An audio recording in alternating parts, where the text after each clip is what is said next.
خب بریم یه روز دیگه دنبال کار.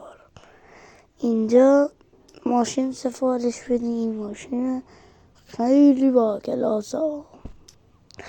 خب آغاز غلام آورد ماشینو، پراید همش گوشه این پراید.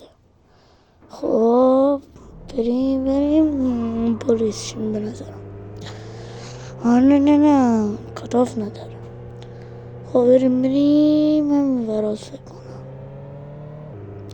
کنم. رسیدیم، بریم ببینیم چه خبره. ما رو پلیس میکنه. بسا خیلی آروم میخوام رانندگی کنم، دقیق آروم. یا اول فصل کور شدیم. خب بریم تو با یه لباس خیلی اوی اندازه کریستیانو رونالدو پریدم، در بیشتر رفتم.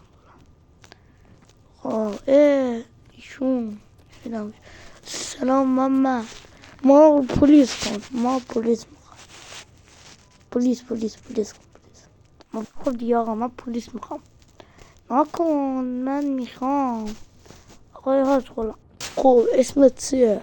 اسمم محمد قلیه. خب من میخوام کار کنی. باشه قبولی. خب بس خب نکن من چیکار کنم؟ هیچی، کار تو چیه؟ دزدی. بعد این زندان ها بچه هم یا دوست رو بندازی دوشیه چقدر خریدو. نه کن هندلینگ پایین اینجوری باید بگم بکنم.